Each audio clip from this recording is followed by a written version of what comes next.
Good evening. Good evening. That's a good one. I needed that. See how I moved this thing over? When the screen came up, it was like, what's going on around here?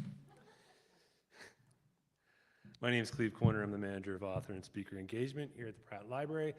Thanks for coming out tonight. It's raining, it's 70 degrees, and it's almost June. This evening, I'm happy to welcome Peniel Joseph to the Pratt Library to discuss his new book, Freedom Season: How 1963 Transformed America's Civil Rights Revolution. Peniel's going to speak for about 45 minutes, and then we'll have time for your questions. I ask that you bring the questions to that microphone there, or there'll be a microphone here. That way the folks that are watching at home online can hear your question. Again, we stream 90% of our programs on our YouTube and Facebook page. So if you can't make it out because of the weather or you're not feeling well, you can always watch online. I also want to preface this by saying that I'm happy to have Peniel here. We were just talking backstage, and we met over 20 years ago at the Harlem Book Fair at the Schomburg Center, and he looks like he hasn't aged, and I do. 1963 opened with the centenary of the Emancipation Proclamation and ended with America in a state of mourning. The months in between brought waves of racial terror, mass protest, and police repression that shocked the world, inspired radicals and reformers, and forced the hands of moderate legislators. By year's end, the murders of John F. Kennedy, Medgar Evers, and black girls at a church in Alabama left the nation determined to imagine a new way forward alongside the stories of historical giants like James Baldwin and Martin Luther King Jr. Joseph uplifts the perspective of less celebrated leaders like playwright Lorraine Hansberry and activist Gloria Richardson. Over one heartbreakingly tumultuous year, America unraveled and remade itself as the world looked on. Freedom Season shows how the upheavals of 1963 planted the seeds for watershed civil rights legislation and renewed hope in the promise and possibility of freedom. Peniel Joseph is the Barbara Jordan Chair in Ethics and Political Values, founding director of the Center for the Study of Race and Democracy at the LBJ School of Public Affairs, and distinguished service leadership professor and professor of history at the University of Texas at Austin. He's the author and editor of 8 award-winning books of African American history, including The Third Reconstruction and The Sword and the Shield. Brown University history professor Keisha Blaine called Freedom Season an impressive encapsulation of the importance of 1963 in shaping the civil rights movement and its legacy. Drawing on an array of sources, acclaimed historian Peniel E. Joseph has written a captivating and compelling account that sheds new light on the dynamics of race, politics, and the law in U.S. history. Harvard University professor Henry Louis Gates relayed through myriad fascinating characters from James Baldwin to Malcolm X, Lorraine Hansberry to Dr. King, and the Kennedy brothers, Peniel Joseph animates the tantalizing drama of a year on which the axle of history turned. And Yale University African American Studies professor Elizabeth Henton wrote, "Freedom Season is a masterful and urgent work by Peniel Joseph, one of our most incisive historians of race in the 20th century. With extraordinary depth and narrative power, Joseph brings 1963 to life as a transformative moment in a long Black freedom struggle, weaving together political history and cultural analysis to illuminate the seismic shifts that shaped the modern civil rights movement." It's my great pleasure to welcome Peniel Joseph to the Pratt Library.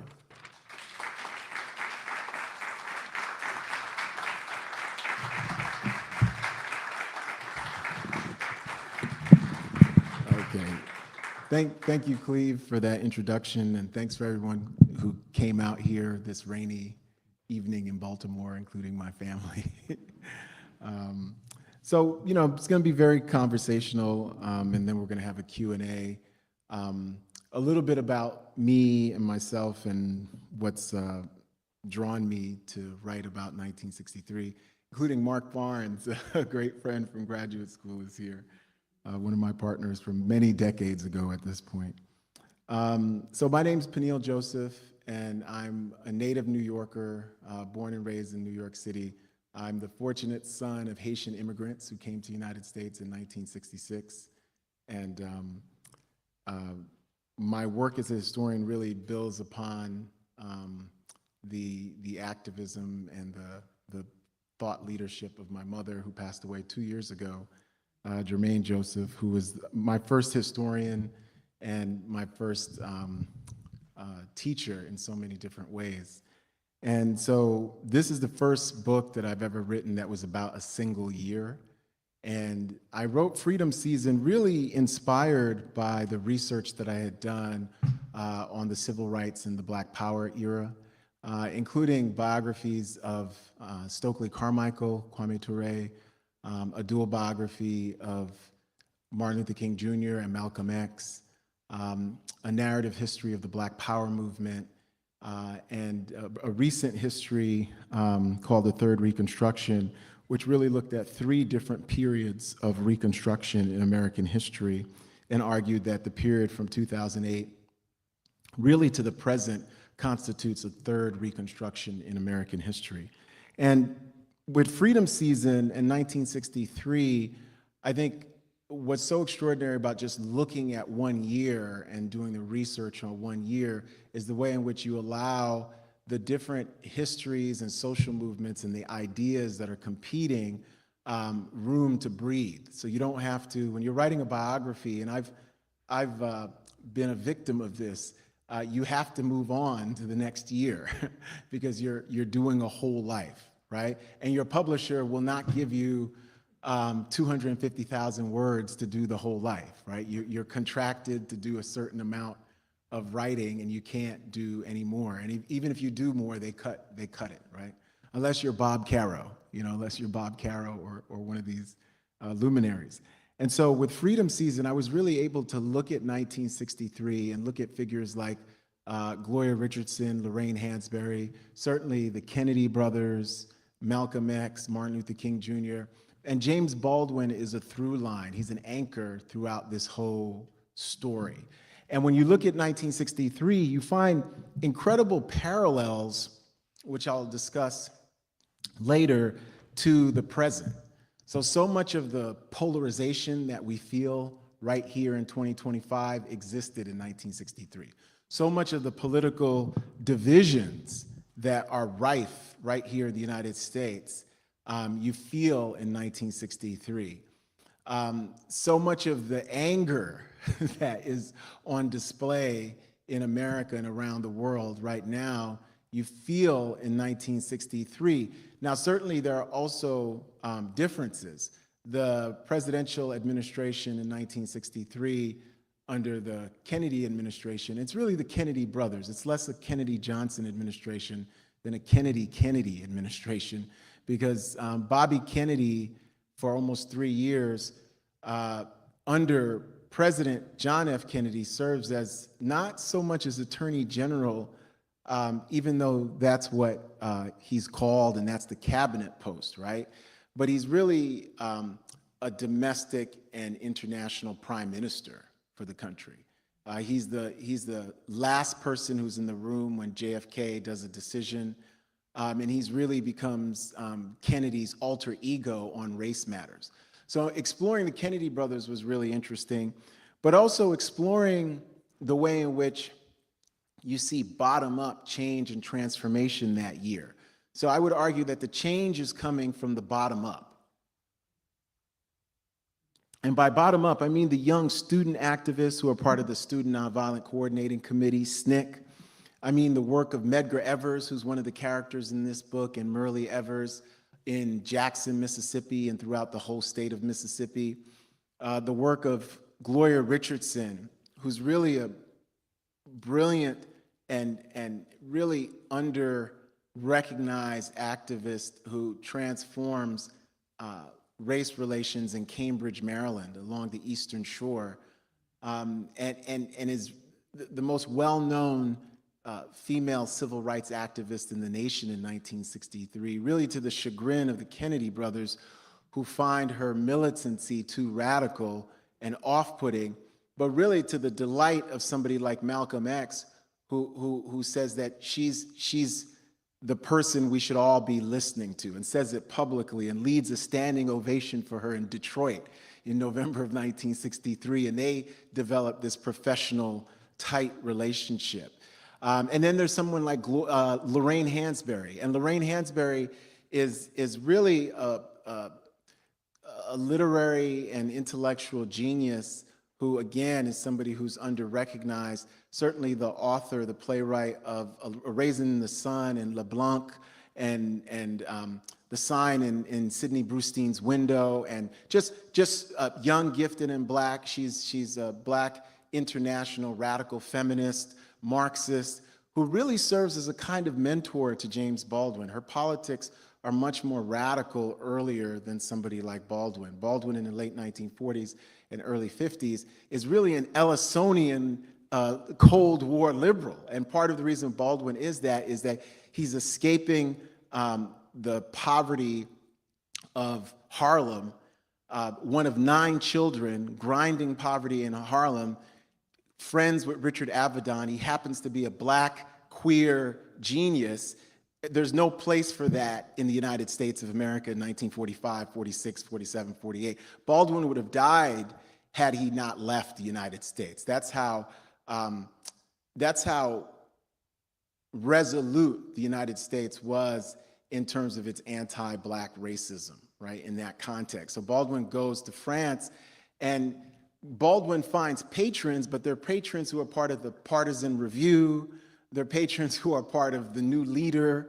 They're patrons who are part of a Cold War liberal aesthetic that moves away from Richard Wright's social realism and the social realism of Ann Petrie and The Street, right? The Street sells 1 million copies in 1946. By 1952, the Cold War liberals say, we don't want Black Boy and Native Son or Ann Petrie's The Street. We don't want any of that.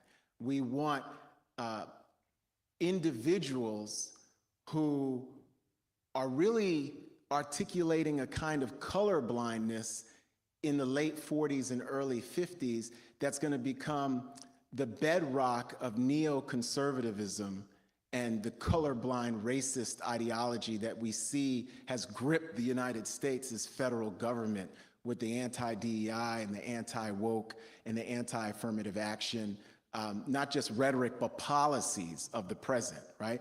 Those have a much, much longer history going back to the Cold War, right?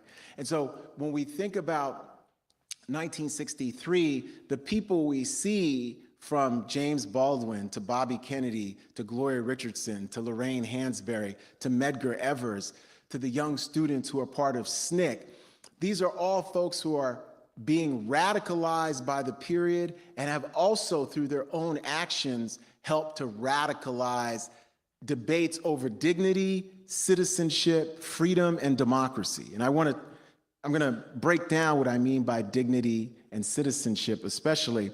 But when we think about 63 is a year where the country unravels and remakes itself. So the story of Freedom Season is a story of tragedy and triumph. These things are happening at the same time. Certainly, Baldwin's The Fire Next Time becomes this best-selling articulation of an aspirational American dream or ethos that Baldwin is articulating. And Baldwin's a big critic of American exceptionalism, and American exceptionalism is just a big word and big phrase for this idea that the United States is liberty's surest guardian, and even though the country makes mistakes, it always somehow fixes those mistakes, right? And in certain ways, a high point of American exceptionalism in the 1950s is what Henry Luce, the publisher of Time magazine, calls the American century, right? The American century is built upon imperialism, it's built upon exploitation, it's built upon racial segregation, but American exceptionalism narrates this as a good thing, and it narrates it as the United States being the most powerful country in the world and a country that is blessed by God. And it really, that narrative of American exceptionalism, what it does is it either denies or effaces or eviscerates narratives of settler colonialism, narratives of racial slavery, narratives of sexism, narratives of marginalization and oppression that are systematic in favor of a feel-good narrative that lies, but the lie for millions of Americans becomes more tangible than a more complicated truth. And this is happening in 1963 as well. So what we're facing in 2025 is absolutely not new. It's absolutely not new. It's very important for us to understand that. But in 63, what's so extraordinary and what Freedom Season documents is the way in which you have a group of Black activists really who are at the cutting edge of reimagining what multiracial democracy will look like in the United States. And what we get in 63 is a 50-year racial justice consensus in the United States. And I'll say that again. We get a 50-year racial justice consensus. I would argue that it begins in 63 and ends with Shelby v. Holder in 2013. And that 50 years of racial justice consensus is imperfect consensus. Paralleling that, not as an aberration, but juxtaposing that, is going to be the rise of mass incarceration. It's going to be continued racial segregation beyond the Brown decision. It's going to be continued assaults on voting rights. It's going to be continued, at times, immiseration. We can look at the city of Baltimore, gerrymandering, marginalization of central cities and metropolitan areas in the United States, especially as they go from white to Black in the 60s and 70s. But the positive of that 50-year racial justice consensus is the fact that for African Americans, for women of color, for queer folks, for people who've been generationally poor, it's the 50-year period in the history, in 2026 is going to be 250 years, in the 250-year history of the country where historically marginalized groups have attained the most access in American history. It's the time period where those groups that have been historically marginalized created and were able to attain the most wealth. They were able to go through K-12 education. They were able to get the most graduate education, including elite education. They were able to get PhDs and medical school. More women graduated from high school and college during that period than any other period in the history of the country. So when we think about 63, 63 is hugely, hugely important. It's the year that actually fundamentally shapes the decade that we think of as the 1960s. We usually focus on 68 because of the Black Panthers, because of the assassinations, but there is no 1968 without 1963. So 63 is a story of how debates over freedom, dignity, democracy, and again, I'll say this, multiracial democracy helped to transform the country and really helped to transform the entire world, because one of the things that's happening in 1963 is the anti-colonial surge and the anti-colonial wave across Africa and the so-called third world, right? So when the March on Washington happens, the evening before, W.E.B. Du Bois passes away in Ghana. And Du Bois is the founder of the NAACP, the first Black person to get a PhD from Harvard in 1896, the editor of the NAACP's Crisis magazine, and really the most important social scientist, irrespective of race, of the 20th century is William Edward Burghardt Du Bois, author of The Philadelphia Negro, author of The Souls of Black Folks, author of the magisterial Black Reconstruction, which provides us the first really definitive history of the period of Reconstruction. And that book in 1935, Black Reconstruction, pushes back against the Dunning and the Daughters of Confederacy, the racist myths and lies that become valorized and amplified through Thomas Dixon's The Klansman novel in 1905, but especially D.W. Griffith's Birth of a Nation in 1915, which is shown at the White House.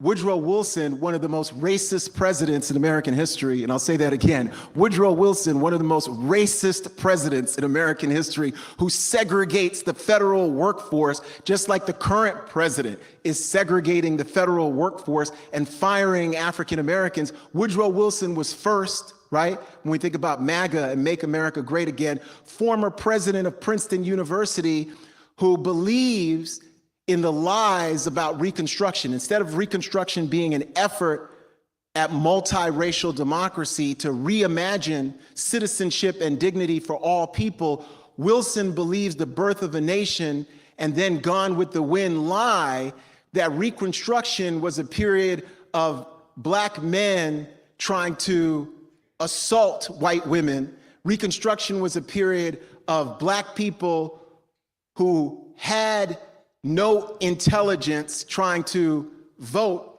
and practice self-determination, that Reconstruction was a failure, and that the lynching and the violence of the Klan was white people who were just trying to honor their traditions and their family values. That's the redemptionist, white supremacist version of history, one that continues to animate the American project to its great self-destruction, right? And so what's so interesting about 63 is that all these debates are being had out in the open. So there's James Baldwin, William F. Buckley, Norman Podhoretz, Strom Thurmond, George Wallace, John Kennedy, Bobby Kennedy, Diane Nash, Gloria Richardson, Lorraine Hansberry. There's so many people having these debates. And what we see is that these aren't just debates about ideas. These are ideas that are being placed into action in 1963. 1963 is the United States of America's George Floyd and Breonna Taylor moment before 2020 and the so-called racial and political reckoning of the Black Lives Matter 2.0 period. And so what's so important for us about 63 is, what are the lessons that 63 teaches us that we can use for today? Because one of those lessons is the lesson about dignity. And what the civil rights movement, especially its most radical edge, and I'd say these are people like Malcolm X, folks like Ella Baker, Fannie Lou Hamer, James Baldwin, Lorraine Hansberry, what they argue is that dignity is something that is God-given. Dignity is something that we all have from birth. Dignity is the value that we intrinsically hold within ourselves. And what they argue is that all people, including Black people, have dignity, and that citizenship is merely the external recognition of this dignity. This is very, very important, because what we're going to see are really debates over how can we manifest this idea of dignity in the public sphere.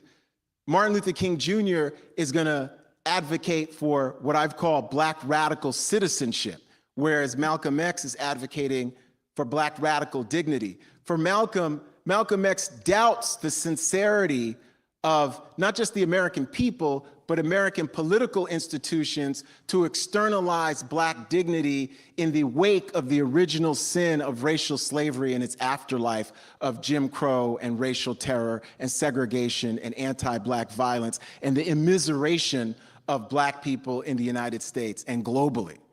Dr. King argues for this idea of Black radical citizenship. And for King, it's about more than civil rights acts and voting rights acts. What King is advocating for and how he defines citizenship is he argues that citizenship means a living wage, citizenship means health care, citizenship means decent housing. Citizenship for King means the absence and the cessation of violence on the way to human flourishing for all people, but especially Black people, because Black people become the canary in the coal mine. And this is even before the Poor People's Campaign of 1968, because what's so exciting about King in 63 is Letter from Birmingham Jail. And when we think about Letter from Birmingham Jail, all that is Dr. King's theory of justice. That's what Letter from Birmingham Jail is. It's a theory of justice. It's something I teach every semester. And when you read Letter from Birmingham Jail, and King is in jail Easter Sunday, April of 1963, as part of a movement a campaign to desegregate the city of Birmingham. Birmingham is a dying steel town, viciously segregated, violently racist. So when we think about police brutality and the Black Lives Matter movement, the city commissioner, Bull Connor, was a vociferous, vehement, violent racist, right? A former sports broadcaster whose nickname was Bull because he loved to shoot the bull, right? I'm a Gen Xer, so I can remember my mom using these different phrases, right?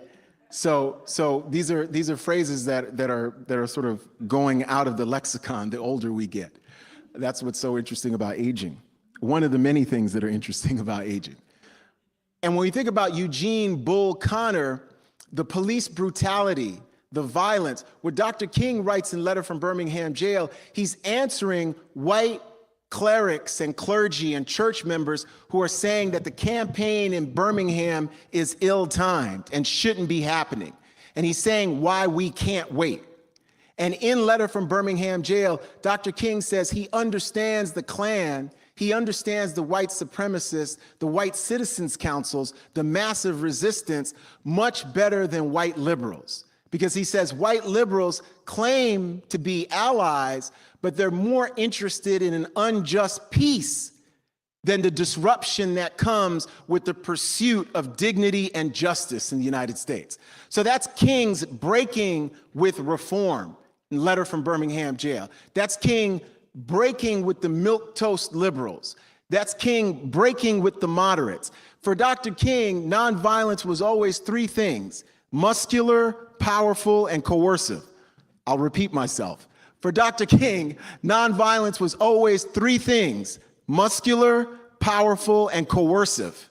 So when we think about Dr. King's use of nonviolence was always to fundamentally, radically reshape the existing order of things. When we think about that term radical, it simply means to go to the root.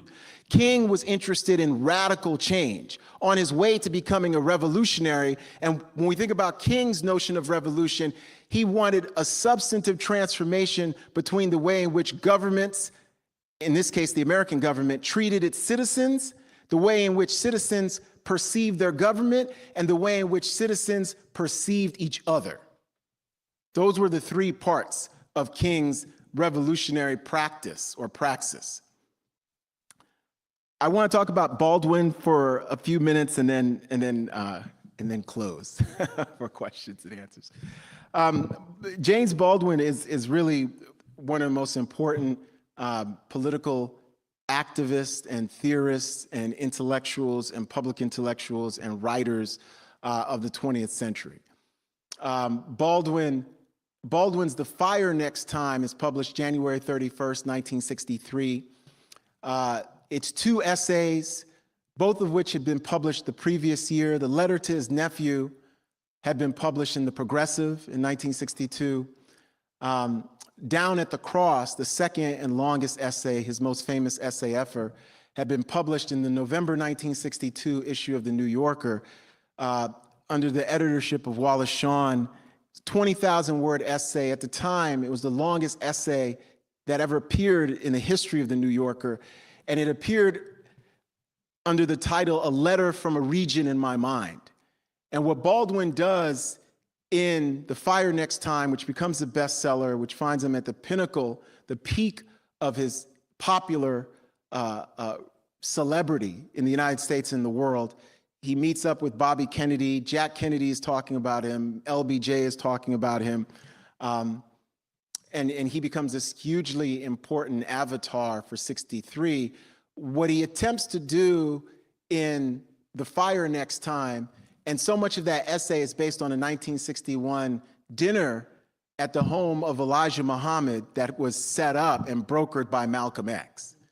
And when you read The Fire Next Time, you can see that Baldwin is talking about what he finds enticing about the Nation of Islam: the self-determination, the dignity, the pride. But he also pushes back against aspects of the Nation of Islam and talks about the multiracial democracy that he envisions. Simultaneously, he offers an eviscerating critique of American exceptionalism, of white racism, of white fear of Black dignity and humanity, and makes the argument that unless the original sin of racial slavery and the lie or the cover-up after. So for Baldwin, he really converges with Malcolm X in making this argument that much of American history is a series of crimes against Black humanity. He diverges by saying what is almost as important is the cover-up. And so Baldwin is arguing that what America requires in 1963 is a confrontation. And it's a confrontation not so much as a racial confrontation, but a confrontation of why does the lie of Black inhumanity and the dehumanization of Black folks, why is that required for this so-called American century, right? And when we think about Baldwin, when he talks about in The Fire Next Time, ending the racial nightmare and finally achieving our country, what he means is an aspirational notion of America and multiracial democracy. He's not giving us pats on the back and saying, make America great again. Baldwin wants America for once to be good for the first time. Good, not good again. He's saying, let's be good. Not just be better, but let's be good for the first time. And part of being good means acknowledging the humanity of others. And that's why for Baldwin, we are really all estranged kin. We're estranged family members. We're estranged communities. But what's so extraordinary and insightful about Baldwin throughout 1963 is the way in which Baldwin grows in 1963, the way in which Baldwin continually challenges himself and challenges others. He takes tours for the Congress of Racial Equality. He's in Louisiana. He's in North Carolina. He's in Los Angeles. He's all around the country preaching and speaking to children, speaking to the elderly, speaking to college students. And what's so extraordinary, and I think this is why this book was so exciting for me to research and to write, is the way in which Baldwin remains so steadfast, even amidst the tragedies of the period, even amidst the murder of his friend Medgar Evers. He starts the new year in Mississippi to meet Medgar Evers and stays there for about a week. He's driving through Mississippi with Medgar Evers, and it's really in Mississippi that he comes up with the idea to write the play that's going to be published the next year and also on Broadway, A Blues for Mr. Charlie, right? And so when we see Baldwin, and he's not just what he calls himself a witness. He calls himself a witness. Baldwin, the book opens up in November of 1962 with Baldwin at Howard University, and he's speaking to students at Howard, and he's on a panel at Howard, and afterwards, there's an after party, and like Stokely Carmichael said, there was always an after party. So there was movement stuff and meetings, but you always had to have an after party. And at the after party, he promises the young students of SNCC to never betray them, right? To always speak truth to power. And what's so extraordinary is that Baldwin continues that promise long past 1963. 63 becomes the high point of his popularity, but as Baldwin becomes an even more committed keeper of the flame and somebody who's an advocate for the Black Panthers, for Angela Davis, for Stokely Carmichael, for the oppressed and the marginalized all over the world, from New York to Istanbul, to St. Paul de Vence, to London and Paris and Africa, his standing in the literary world starts to plummet, right? And so former friends who now become implacable enemies, including Norman Podhoretz and Commentary Magazine, now say that Baldwin lost it as soon as he became political, right? Once he became political, as if all the writers who have ever existed, from T.S. Eliot to Ernest Hemingway to Ezra Pound, Simone de Beauvoir, Toni Morrison, as if no one is somehow not political. It's all political. It's all political, right? It's just like saying somehow Black studies is political, but anthropology and political science are not. or getting a master's in business administration at Harvard is apolitical. So the Wharton School is apolitical, right? But Black studies, you folks have an axe to grind. Women and gender studies, you folks definitely have an axe to grind. Queer studies, you have an axe to grind. But if we say we're going to get a business degree from Harvard or Yale, you're neutral, right? And so what's extraordinary about 63 is that that was all out in the open. That was all out in the open. And an example of, very quickly, an example of the breadth of political views and opinions that year in 63 is that the #1 most popular college campus speaker in 1963 was Barry Goldwater. Barry Goldwater, senator from Arizona, not yet the 1964 Republican presidential nominee.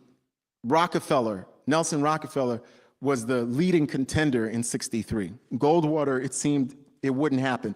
The only people who wanted Goldwater were the groups of people who would become movement conservatives, the William F. Buckley's, National Review, Young Americans for Freedom, the John Birch Society, the Bircherites wanted him.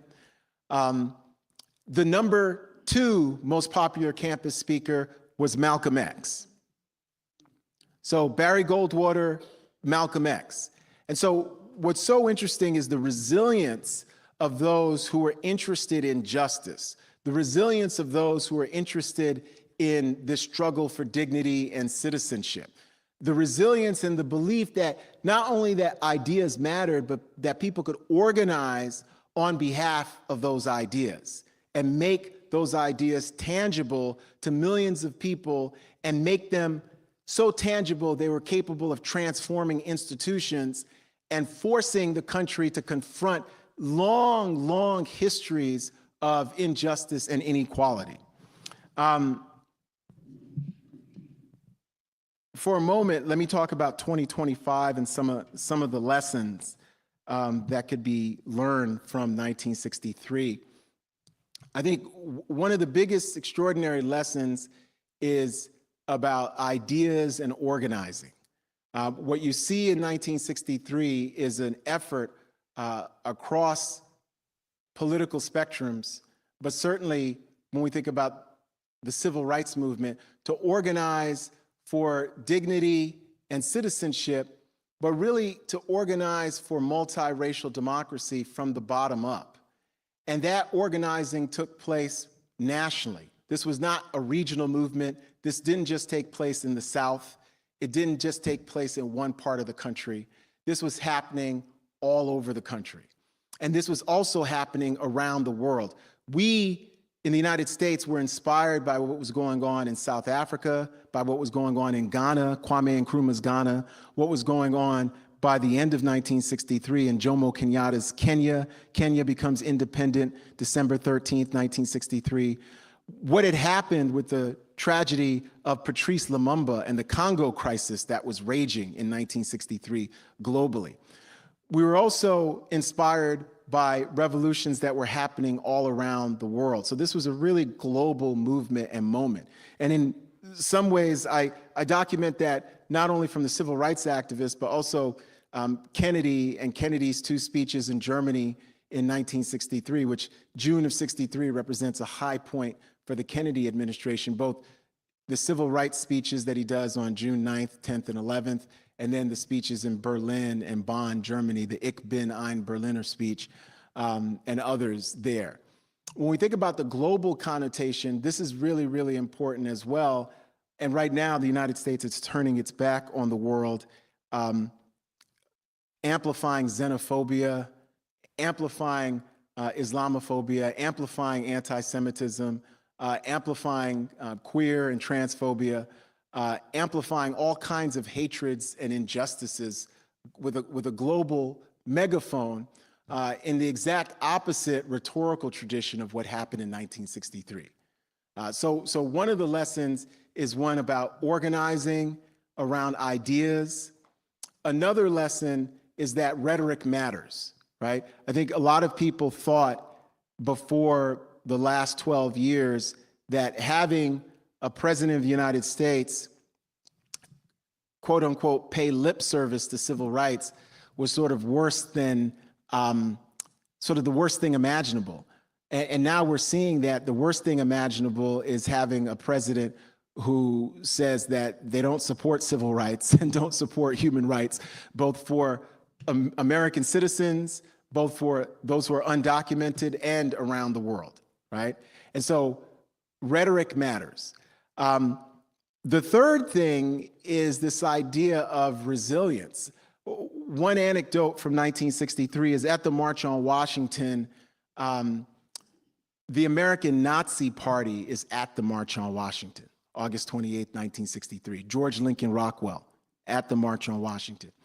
It's hard for people to imagine and fathom, but eventually they're kicked out because they're not given permission to speak, and they try to kind of hold a little mini rally. It's about 75 of them. But reporters ask NAACP activists, what do you think about the American Nazi Party being there? They're across from them. And the NAACP activists give them a real startling answer, especially for our time. They say they vehemently, fundamentally disagree with the American Nazi Party. For people who don't know, they're a white supremacist party, George Lincoln Rockwell. They're rabid segregationists. They're white ethno-nationalists. It's pretty abhorrent stuff. The civil rights activists say they fundamentally, vehemently disagree with the American Nazi Party, but they support their right to be there because they don't want their own rights to march and demonstrate to be curtailed in any way, right? So there's a radical understanding of what freedom of speech and freedom of expression means in '63 as well, where 62 years later, in so many ways, we have not progressed in the way that many people think we should have on those matters. In '63, there were robust debates about citizenship, dignity, democracy, and freedom, including with people who violently disagreed with each other, who fundamentally disagreed with each other, but who were still willing to enter that arena of disagreement, especially with those who were arguing in good faith versus those who argue in bad faith. And the good faith was the idea that these were all people who believed in multiracial democracy. And I'm not saying the American Nazi Party did, by the way. So that's another lesson. Okay, I'm at time. I'm gonna stop right there so we can get to questions and answers. Thank you so much.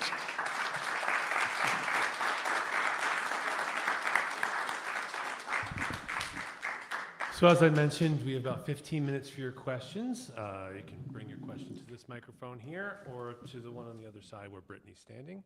Professorship is up, and I think she's going to have the first question. There you go. Thank you. I'm E.R. Ship. I'm a professor at Morgan with this guy. Hi, Professor. I got a couple of questions if I can get a chance to ask both. One I just thought of as I was getting ready to come up here. Why didn't 2020, when people all around the world started expressing outrage at injustices, why didn't 2020 become 1963 in its impact? Yeah, no, thank you, Professor Ship. That's a great question.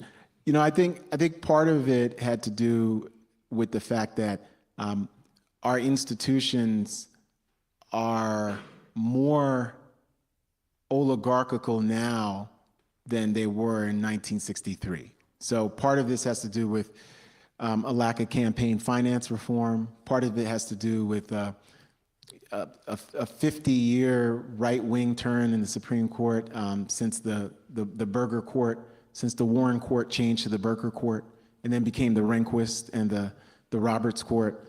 Part of it has to do with increased polarization in our institutions, including the rise of gerrymandering.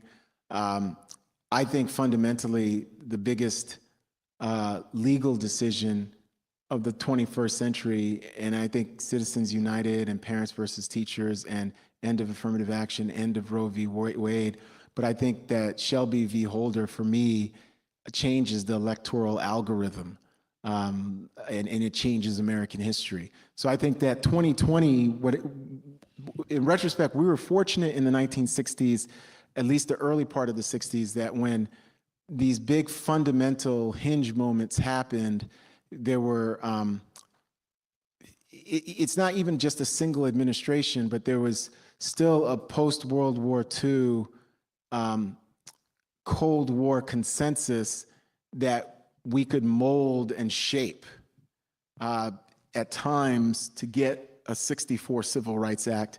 And certainly the assassination of John F. Kennedy is big there, but to get a Voting Rights Act. And to get a Voting Rights Act passes in August 6, 1965, 5-year piece of legislation, extended in 1970 for 5 years. But then Barbara Jordan from Texas, co-sponsors with Herman Badillo and others, the 7-year extension in 1975 that includes Texas to be part of the Voting Rights Act, and that gives us multi-language facilities and just really expands the Voting Rights Act. By 1982, there's a 25-year extension. And in 2007, there's another 25-year extension. So the Roberts Court, if Roberts was an ethical judge and an ethical man, which I don't think he is, I think he's proven that he's not ethical.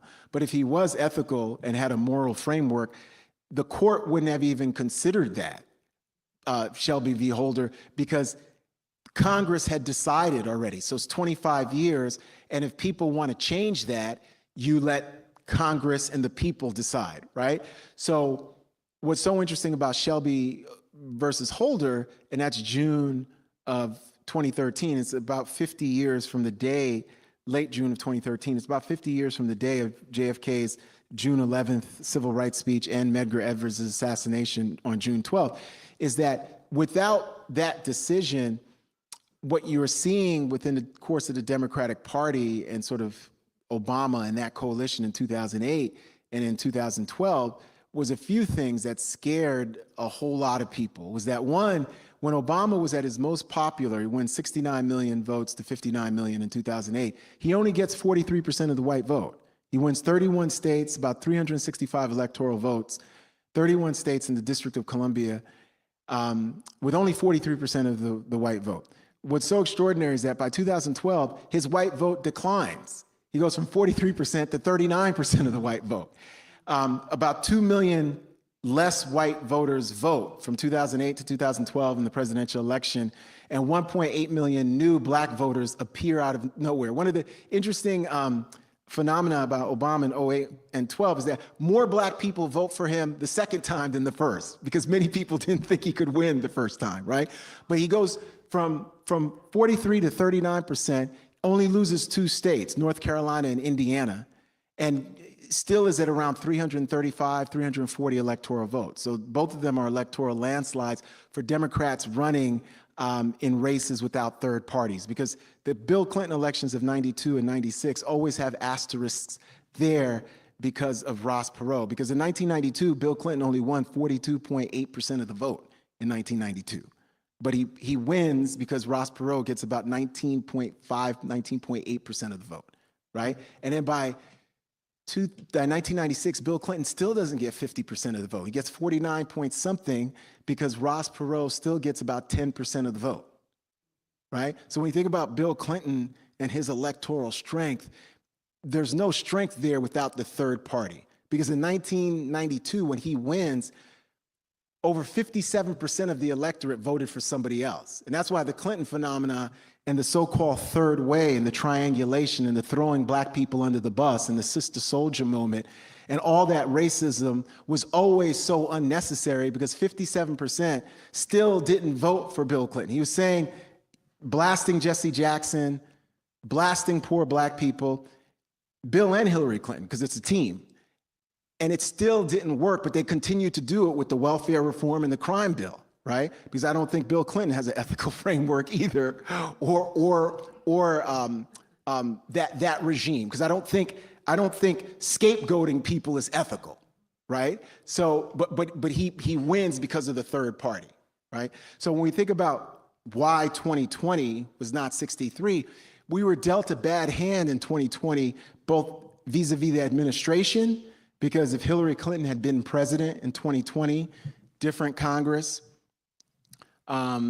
we could have seen drastic measures passed, but we also institutionally, we had gotten institutional capture through the Koch brothers and the American Legislative Exchange Council. And what's so interesting now is the Koch brothers feel that DOGE is too far, right? But the Koch brothers are not friends of multiracial democracy. And again, I don't think the Koch brothers have an ethical and moral framework, right? So what's so interesting about 63, I do believe people like Gloria Richardson and Lorraine Hansberry and Student Nonviolent Coordinating Committee had a moral and ethical framework, and they were able to, for a moment, for a time, compel the President of the United States and the Attorney General to say yes.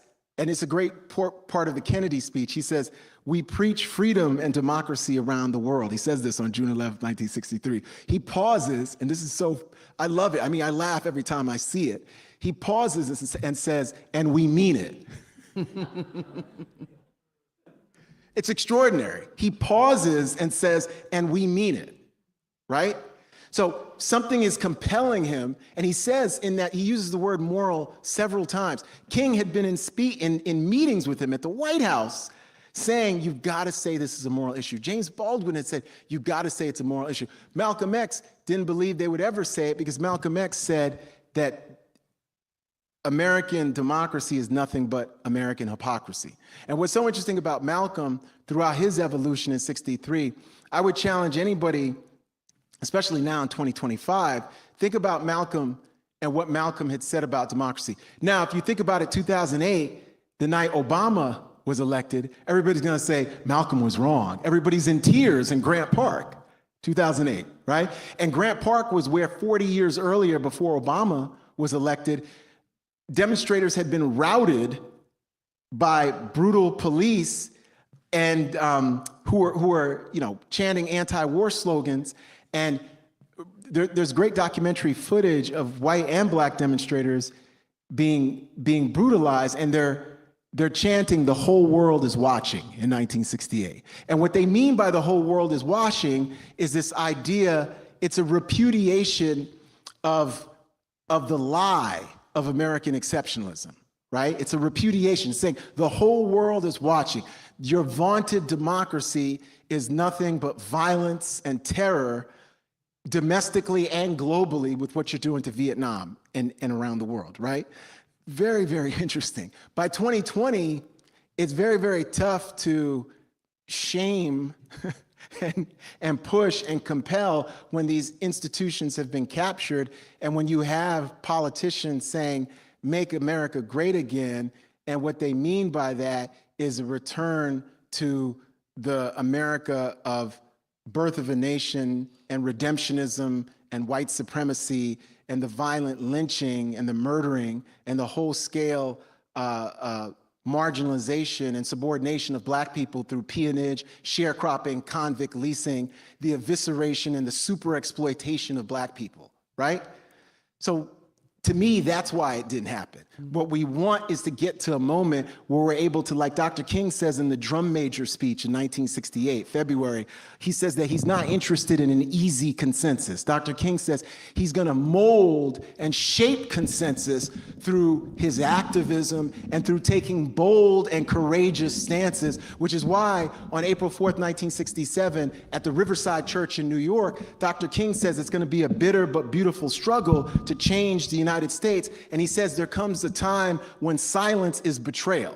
That's what he says, right? And he says that the United States, April 4th, 1967, 1 year to the day before his assassination, the United States of America is the greatest purveyor of violence in the world. That's what he said. That's the break with Lyndon Johnson. No more meetings or photo ops with President Johnson. Yikes. But King is speaking truth to power, and he does have a moral and ethical framework. Doesn't mean he's perfect, but he actually believes, right? And it's in and through that belief, and that's what I love about Gloria Richardson, Lorraine Hansberry. They really, really believe. more so, King compares the young people in Birmingham to the founding fathers, but he's being too kind. Those young people believe in multiracial democracy in a way that Thomas Jefferson did not. And I can prove it. Notes on Virginia. I know he didn't. Right? Factually, he didn't. Right? It doesn't mean he's got to be banned, but I know he didn't. So those young people in 63, they are the saviors of every single thing that we stand for in terms of a multiracial American democracy. So my quick question then is, where do we see a basis for hope if so much regression has happened before? Rejection of multiracial democracy, exclusion from the ballot, revision of history a la the lost cause. You know, I think the hope is in the coalitions, and you see it in 63. The hope is in the coalitions. There are really principled coalitions. I actually follow several white activists here, John Salter, Joan Trumpauer, and a few more who are at sit-ins, who are demonstrating, who are some attending HBCUs, and they walk the talk. Boy, do they ever. So the hope is in, I think, multiracial coalitions who think about, one, who see each other and see the humanity in each other and the humanity of each other's causes and take each other's causes as their own, right? And I think once that occurs, and I think you see it, you know, I have a long chapter called The Language of Human Joy about the March on Washington, and you see it there, and you even see it after the 16th Street Baptist Church bombing and the demonstrations in Foley Square and all around the country that Baldwin and Bayard Rustin, who's one of my characters here, are leading. So I do think it's in coalitions, and we can't do this ourselves. And I think that's why it's important to, you know, when we think about what's going on vis-a-vis immigration, when we think about what's going on vis-a-vis other communities around the country and around the world, that we see ourselves in them and that we create those coalitions, because it's going to take real strong coalitions to move forward in a progressive, in a fundamentally humanistic way moving forward. Thank you. Thank you. We have time for 2 more questions. We'll take one there, and we'll take this last one over here. Well, first of all, thank you. I've found, first reading you and now tonight hearing you, to be a real intellectual provocation and pleasure in the best way. But as someone else who's in higher education, it also makes me fear very viscerally that you won't be able to continue to do this. Yeah. And others of us who work in that list, I'm a scholar of gender studies and Francophone literature and culture, post-colonial studies. Is there anything in the lesson of 1963 or since then that is helping you to frame what's happening in higher ed any more positively, or to echo that last question, to hope about those of us who are in this field and those that we're educating? Yeah, you know, I'm part of the AAUP, American Association of University Professors. I'm at University of Texas. SB 37 and SB 17 have passed. Very, very reactionary and just repressive legislation designed to thwart, really designed to thwart not just freedom of speech and expression, but multiracial, the multiracial makeup of the post-1960s academy, right? So it's basically saying, hey, we want to take these jobs and this bullhorn back. I think the only thing we can do is speak out, even amidst you know, the lawsuits that are happening. And, you know, I continue to do that. And I think we have to understand that some of us can speak out more than others. So I've got friends and colleagues who are at places like, you know, Princeton and Brown, and, you know, they can, you know, speak out in a bigger way than colleagues who are at other places, right? But part of this is, you know, I would encourage everybody to join a union. I'm coming from a union family, so if you're a professor, join the. I'm happy to say I was always advocating for adjuncts and advocating for lecturers and advocating for graduate students and folks who were being marginalized even within the structure of the academy before these attacks. So the academy is another version of corporate America and big business. And we always have to remember that. I just think the positive of the academy, including HBCUs and Hispanic serving institutions, Native serving institutions, is that it was allowing, especially at public universities where I've taught most of the time I've taught at public universities, it's allowing us to leverage those resources on behalf of folks who I'm a graduate of Stony Brook University, SUNY Stony Brook, which is Nelson Rockefeller's version of the UCal system, right? Never as much money, right? So we didn't turn into Berkeley or UCLA, but a great school, a great education. And so I would say we should be joining unions, our unions. We should be speaking up and speaking out, and we should also give grace to those who aren't speaking out as vociferously as we might like, because they might be in jeopardy and they're living paycheck to paycheck, and you don't want them to lose their livelihood because of these repressive times. Yeah. Okay, mine is more not a question, but thank you, because you've mentioned the name several times, and I think this name gets lost in history in terms of her contribution to what she was doing at that time. Gloria Richardson in the remote Cambridge, Maryland. And I think her name kind of gets lost in history. Absolutely. In terms of her contribution and what she was doing. And when you mention Malcolm, mentioning her, yeah.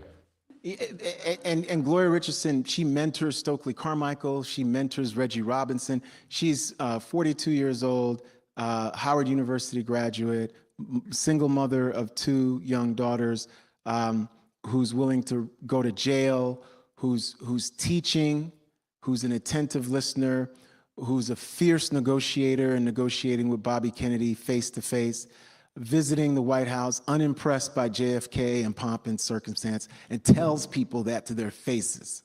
So of course she's popular among these, so she's an extraordinary figure. There is a great biography about her by Joseph Richardson, which is called The Struggle is Eternal. There's also a book by Peter Levy called Civil War on Race Street. And she's somebody who we can't sing their praises enough. And she teaches us so much about the movement. And she's connected to Howard University, and I have her here at Howard University telling students that they've got to think and be Black in '63.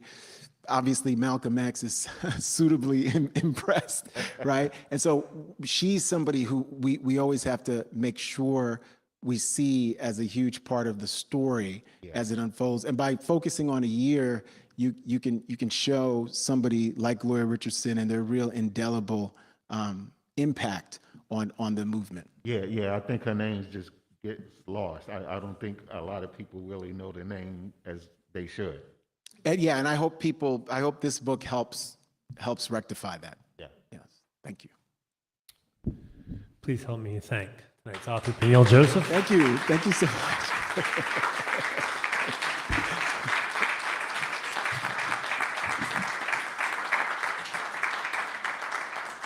So, happy to sign some books, Yes. happy to sell some books. Snug Books is outside. They are happy to sell you a book, and Peniel happy to talk to you a little longer.